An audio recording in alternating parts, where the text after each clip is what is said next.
মোদী ডাঙৰীয়াই বাৰে বাৰে কয় 56 ইঞ্চি কলিজা আছে।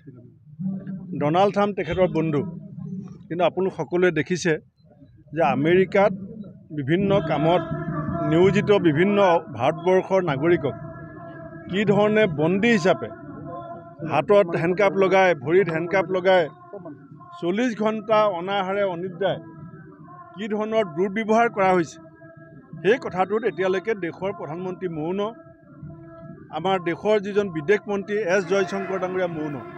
সেইকাৰণে আজি গোটেই ভাৰতবৰ্ষত আমি আজি মোদী ডাঙৰীয়া আৰু এছ জয়শংকৰ ডাঙৰীয়াই বিদেশত ভাৰতীয় নাগৰিকক কৰা অপমানৰ সময়ত মৌন থকাৰ কাৰণে আমি ভাৰত চৰকাৰৰ বিৰুদ্ধে প্ৰতিবাদ কৰিছোঁ। আৰু লগতে আমেৰিকাই আমাৰ দেশৰ নাগৰিকক যিটো ব্যৱহাৰ কৰিছে এইটো আমি তীব্ৰ ভাষাৰে গৰিহণা দিছোঁ। আমাৰ দেশৰ নাগৰিকক আমি কেতিয়াও কোনোবাই বাহিৰত নি অপমান কৰাটো সহ্য নকৰোঁ।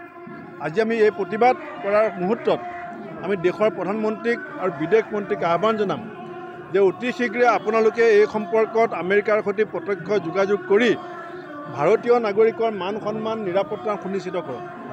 আৰু অন্যথাই যদি আপুনি বিদেশত থকা ভাৰতীয় নাগৰিকৰ মান সন্মান ৰক্ষা কৰিব নোৱাৰে তে আপুনি 56 ইঞ্চি কলিজাৰ প্ৰধানমন্ত্ৰী বুলি কৈ ডনাল্ড ট্ৰাম্প আপোনাৰ বন্ধু বুলি কৈ থকা কথাটো মিছা বুলি ক'ম।